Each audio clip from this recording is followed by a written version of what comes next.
Yo, what's up, South Africa? Welcome back to 10 Minutes with Kuhle, where we cut through the BS and get real about the politics killing our country. I'm your host, Kuhle Maseko, and today we're diving into the latest clown show from our so-called president, Cyril Ramaphosa. That's right, the man who's been leading us, and I highlight leading us, straight into the abyss, is packing his bags for the US this month. But hold up, it's not for a victory lap or some high fives with the big boys. No, it's for the United Nations General Assembly, where he'll be begging for scraps on bilateral ties and trade talks. And guess what? A meeting with Donald Trump? Well, not on the list. Shocker, right? Let me break it. Let me break it down for you. Because the mainstream media, the ones who pretend farm murders are just random crimes, won't tell you the full story. According to the presidency's own spin doctor, Vincent Magwenya, or rather the spokesperson, Cyril's heading over to address mounting US tariffs affecting South African jobs and recent strained relations. How noble. Reset relations. As if the ANC hasn't been the one straining them for years with their incompetence, corruption, and turning a blind eye to the genocide happening on our own farms. But we'll get to that. First, let's link this back to their disastrous first meeting earlier this year. Remember May? May we remember when Ramaphosa, who he thought he could waltz into a high-level bilateral sit-down with Trump and talk matters of mutual interest. What a joke. Instead of some cordial chat over tea, Trump blindsided him with the truth bomb. South Africa desperately needs, but the ANC refuses to acknowledge. Trump pulls out a compilation of clips showing EFF leader Julius Malema, as well as MK party president, I don't know, because there are so many positions, but nonetheless, singing Kill the Boer like it's a national anthem. Then boom, a dossier of news reports on alleged farm murders drops on the table. Cyril's body language? Instant freeze. In fact, let me sit like Cyril. So, Trump fires a salvo, asking why he's prioritizing white Afrikaners over the lives of millions of deserving people globally. Ouch. The meeting, which started all polite and presidential, turned into a roast session. Trump even dimmed the lights for a little while.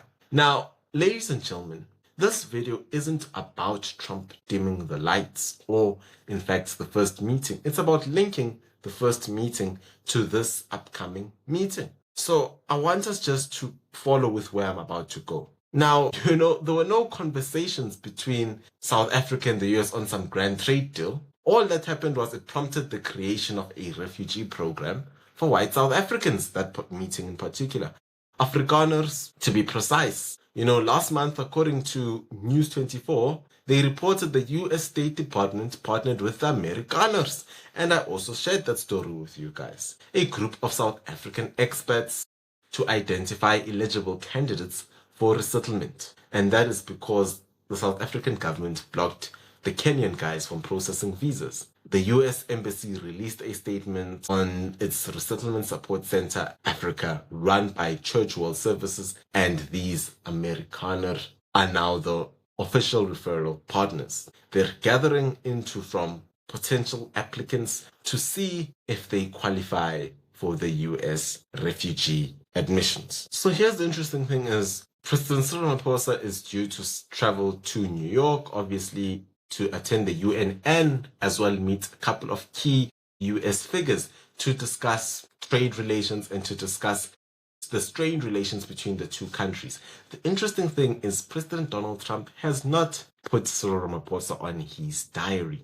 Are we shocked? No. Is Ramaphosa shocked? Maybe, because he's always shocked. But nonetheless, the interesting thing is how he is being sidelined by the world. We saw the Chinese military parade, celebrating years of supposed communism where Emerson Mnangagwa, the president of that starved nation, Zimbabwe, being invited, but Cyril Ramaphosa wasn't invited. We saw Vladimir Putin, Sergei Lavrov recently turning against Ramaphosa.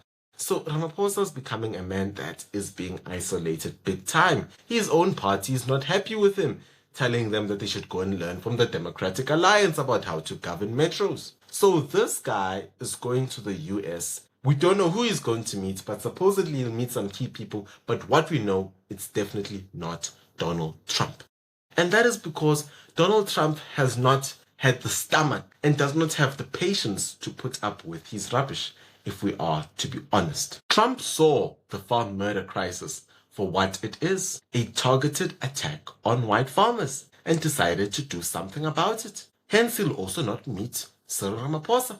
But let's face it, under Ramaphosa's watch, we've got 2 farm attacks a day, 2 farm murders a week, and 20% of those involving rape and torture. You're 3 times more likely to be killed as a South African farmer than as a cop. Imagine that. Economic genocide, folks. But hey, Cyril keeps singing that it's not genocide tune, while the bodies pile up. Fast forward to now, September 2025, and Cyril's back at it. But this time, slinking in through the side door. No direct Trump meet-up, probably because after May's humiliation, Trump's like, why bother with this guy?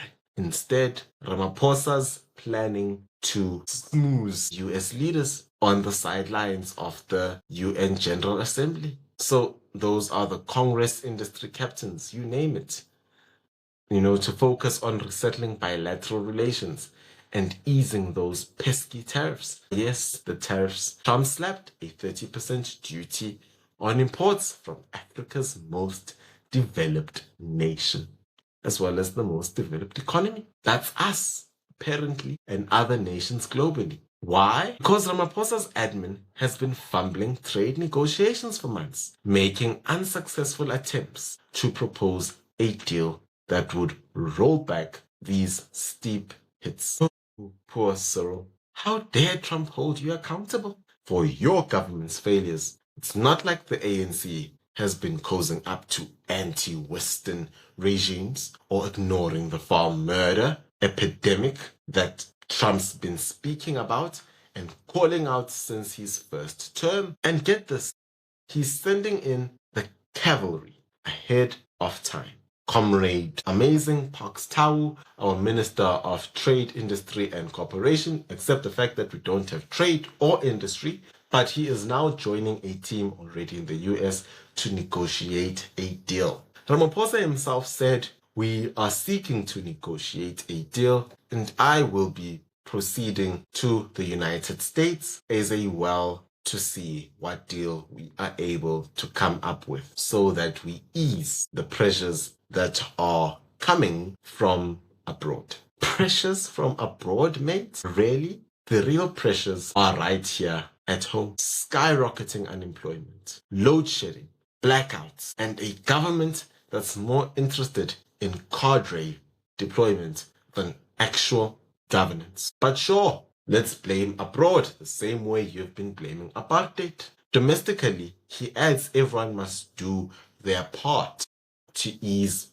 pressures bearing down on citizens. Let me translate that to ANC speak. Let us put our people first. Let us do what is best for our people, as in our comrades. Yeah, right. The same people you've been failing for 30 years, the ones watching their farms turning into killing fields while you jet off to New York. According to Reuters, just before the tariffs hit, South African officials were scrambling, saying Washington hadn't responded to their offers or come to the negotiating table.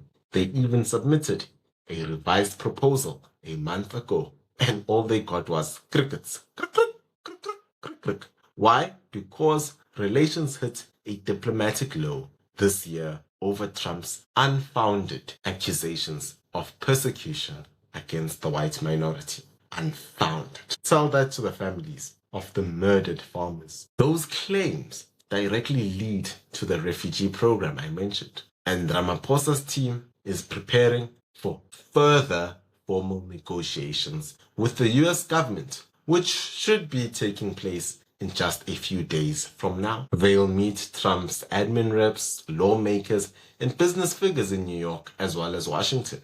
Good luck with that, lads. We're praying for you. Trump's not one for half measures. He sees the ANC for the left-leaning disaster it is, with the little faith in governments like ours to ever fix the mess they created. It's so crazy how the ANC is so quick at, wanting trade deals, but they never resolved what Trump wanted. Look, in Rob Hersov's words, and yeah, I'm channeling the man here because he's been spot on about this for years. The ANC is a terrorist outfit in suits. Mandela? Well, what has he done now? Ramaphosa? The guy who's killed South Africa with his bare hands through corruption and denial? Farm murders aren't just crime. They're political, racial, and ignored by the likes of Cyril. He's got zero faith in these lefty regimes to empower people or build economies. So, what's the takeaway from Cyril's trip? It will be a desperate bid to reset what the ANC broke. No Trump meeting means no real progress, just more photo ops at UN, while SA jobs bleed from tariffs. And the hugest people to lose from this will unfortunately be black people. Maybe if Ramaphosa stopped protecting Malema's hate speech and started protecting farmers, protecting minorities, rapping BEE, Trump might pick up the phone. But nah, let's keep pretending everything's fine. South Africa deserves better than this beggar diplomacy. Ladies and gentlemen, that's been it for 10 Minutes with Kuhle. I've been your host, Kuhle Maseko. If you enjoy our content, please do hit the like button as well as do subscribe and tap on that notification bell to be alerted on any videos we drop. As well as don't forget to share your thoughts and subscribe to our membership. It's as cheap as 20 Rand a month. It helps to keep us on air. As well as you can buy me a coffee if you love the work we do at 10 Minutes with Kuhle. Till next time, stay alert and don't be woke.